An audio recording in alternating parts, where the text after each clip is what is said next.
Good morning, dear students. Today we are going to discuss about a poem that is Mirror. Right?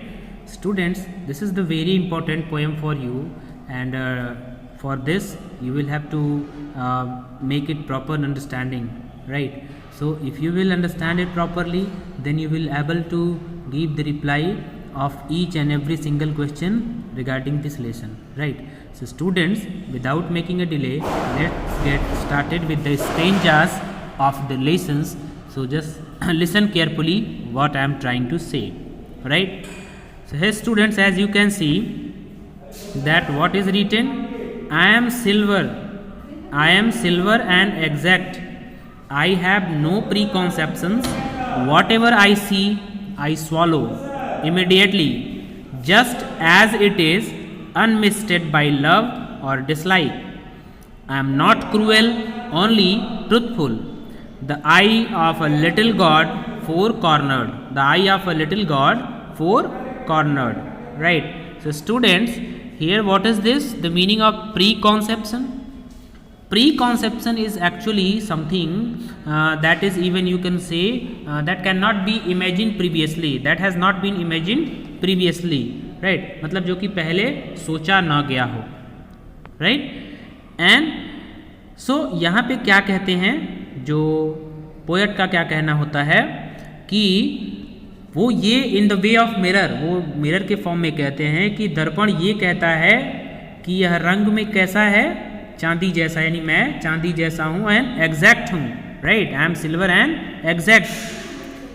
And इसके सामने आने वाली, I have no प्रीकॉन्सेप्शन, मैं अपने पास आने वाली हर एक चीज़ को क्या करता हूँ, रिफ्लेक्ट कराता हूँ, प्रतिबिंबित कराता हूँ, और यह एक निष्पक्ष बात है. राइट, इसमें किसी के लिए I swallow immediately. Right, just as it is unmisted by love और dislike. I am not cruel, only truthful. वो क्या कहता है कि यह बिल्कुल निष्पक्ष है, इसमें किसी के लिए भी नफरत या प्यार की कोई भावना नहीं है. Right, unmisted means feelings. यदि कोई आदमी दर्पण में अपने प्रतिबिंब को नापसंद करता है तो उसे यह नहीं सोचना चाहिए कि दर्पण क्या है, क्रूर है. दर्पण इस परिस्थिति को भी स्पष्ट करता है कि यह केवल व्यक्ति की उस छवि को दिखाता है जैसा कि वह है. राइट, यानी इंसान को उसकी एग्जैक्टनेस में वो दिखाता है, वह इंसान को उसकी असली शक्ल दिखाता है. यह खुद की तुलना भगवान की आंखों से कर रहा है ना, at the I of a little God. Right, जो चारों दिशाओं में समान रूप से देखते हैं और सभी चीज़ों को समान रूप से मानते हैं. Right. So students, this was the explanation of the first stanza. Now let's see the second stanza. Most of the time I meditated on the opposite wall. Most of the time I meditated on the opposite wall. It's pink with speckles. I have looked at it so long. I think it is a part of my heart, but it flickers. Faces and darkness separates us over and over. Right. So here, यहाँ पर भी अब क्या कहा जाता है, दर्पण ये कहता है कि ये रंग में कैसा है, ज़्यादातर समय क्या करता है, most of the time I meditate मतलब ध्यान लगा के देखना. I meditate on the opposite wall, तो क्या कहता है कि दीवार की तरफ ध्यान लगा करके देखता रहता है. इसीलिए इसके ऊपर स्पेकल्स मीन्स स्पॉट्स, धब्बे. इसके ऊपर क्या हो गया, speckle means spots. Right, so this is the meaning of speckles. So ये क्या बताता है कि यह देखता है क्या, उन दीवार की तरफ लगातार टकटकी लगा के देखते रहता है, और क्या देखता है कि ये जो है उस पर गुलाबी धब्बे बने हुए हैं. राइट, दर्पण ये कह रहा है कि यह सामने की दीवार की तरफ हमेशा देखता रहता है, और यह स्पष्ट देखता है क्या कि उस पर गुलाबी धब्बे बने हुए हैं, जिसका मतलब यह है कि यह दर्पण इतना सही है ना, इतना सही है कि यह किसी भी चीज में खामियों का पता लगा सकता है। कौन सी? जो कि इसके सामने दिखी होती हैं। दर्पण यह कहता है कि यह दीवार पर इतने लंबे समय से देख रहा है कि दर्पण को लगता है कि इस दीवार का एक ऐसा हिस्सा है ना, दीवार इसका एक हिस्सा है, वो अपने आप को दीवार का हिस्सा मानता है।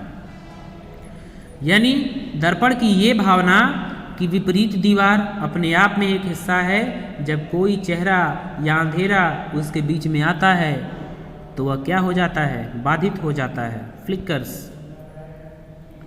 जब कोई व्यक्ति दर्पण के सामने खड़ा होता है तो विपरीत दीवार अब उसमें नहीं दिखाई देती और इसलिए यह दर्पण का हिस्सा नहीं रहता है। इसी तरह अंधेरे में भी दर्पण की सतह पर कोई चित्र नहीं देखा जा सकता। राइट? नाउ आई एम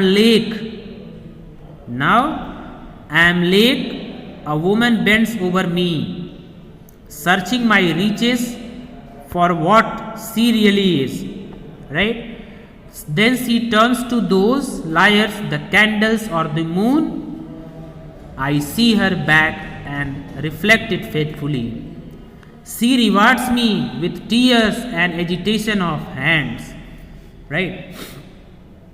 अब यहाँ पर इस वाले स्टेंजा में जो पोएट है, दर्पण है, वो क्या कह रहा है कि वो कहता है कि I am a lake. Lake means क्या होता है स्टूडेंट्स?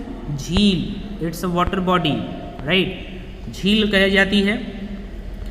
एंड कहता है कि न केवल शांत झील की सतह सब कुछ दर्शाती है, बल्कि इसमें क्या है? एक गहराई भी होती है। अब क्या कहता है कि एक महिला, a women bends over me, वो मेरे भीतर यानी मुझ में अपनी शारीरिक बनावट और सुंदरता का पता लगा दी है मेरे अंदर देख करके। और वो क्या करता है? दर्पण उसकी सटीक उपस्थिति को दर्शाता है। उम्र बढ़ने से के किसी भी धब्बे या निशान या संकेत को यह छुपाता नहीं है। दर्पण का यह मानना है कि चंद्रमा एक मोमबत्ती की तरह है। चंद्रमा एक मोमबत्ती जो एक महिला की सुंदरता की प्रशंसा करते हैं, ये सब क्या हैं? झूठे हैं। वे उसके शारीरिक उपस्थिति की प्रशंसा करते हैं। क्यों?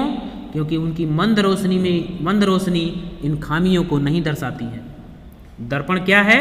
रियल है, वास्तविक है, और वास्तविकता दिखाता है जो कि भले उसके लिए कड़वा हो। और इसकी सत्यता के बदले में महिला क्या करती है? बदले में दर्पण को आंसू और घृणा देती है।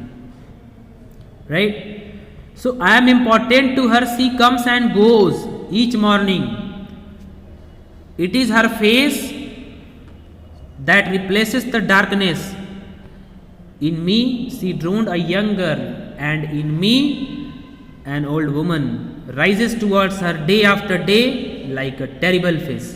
राइट? अब क्या कहता है कि मैं उस महिला के लिए महत्वपूर्ण हूं, वो हमेशा आती जाती रहती है। Each morning it is her face that replaces the darkness, और प्रतिदिन सुबह यह उसका चेहरा ही है जो मुझसे मेरे पास से अंधेरों को क्या करता है? दूर करता है। वह मुझ में क्या देखती है? मुझ में डूब जाती है। She has drowned a younger, in me she has drowned a younger. वह जब वह नौजवान थी तब से वह मुझ में डूबी हुई है, और केवल मेरे में नौजवान ही नहीं बल्कि एक बूढ़ी महिला भी जो है वह भी मेरे भीतर क्या अपने आप को ढूंढती है। Rises towards her day after day like a terrible fish. Right? और वह एक भयानक मछली की तरह से दिन पर दिन उसकी ओर उठती रहती है। Right?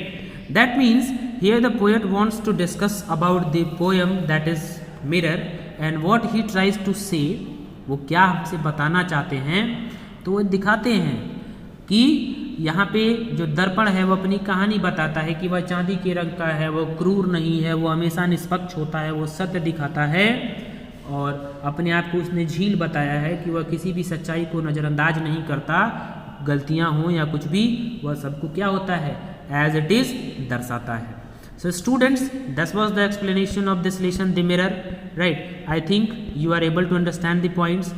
So if you are getting any problem in understanding, definitely my dear students, you are free to ask, right? So आप लोग इस लेसन को रिवाइज करेंगे, फिर भी अगर कोई दिक्कत दिखती है तो आप स्वतंत्र होकर के इसे पूछ सकते हैं. Okay, so dear students, we will meet in the next video with another lesson. Up to that time, thank you, have a nice day.